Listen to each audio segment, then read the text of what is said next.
The other day in my Crypto Market Mentor strategy session, I did tease a chart as well that I included at the end of the video. I didn't comment too much on it, but really, I decided to create the chart for myself here and for you to really show you the correlation with the dollar and Bitcoin. So let's go all the way back to 2016, 2017, where we see the dollar peak out here.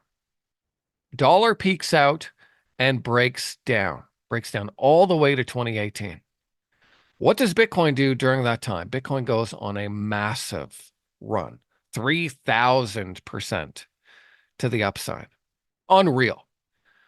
It's probably when you first heard about Bitcoin. It's probably when I first heard about Bitcoin. It was this thing that, I didn't really understand that much. And so then what happened? We saw the dollar start to bottom in 2018.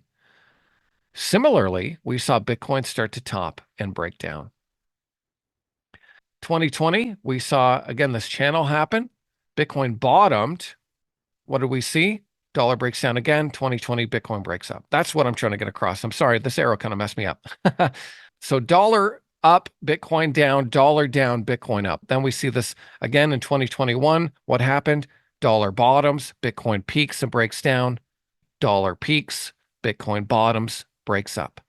So now where are we? We see the dollar start to break down again. It's almost like a double breakdown where we're breaking down under this clear upward sloping trend line. And now again, we're looking for a move up here and Bitcoin ideally making new high ground. I think that this is definitely just something that shows that clear correlation between the weakness in the dollar, the strength in the dollar, and the weakness in Bitcoin and the strength in Bitcoin.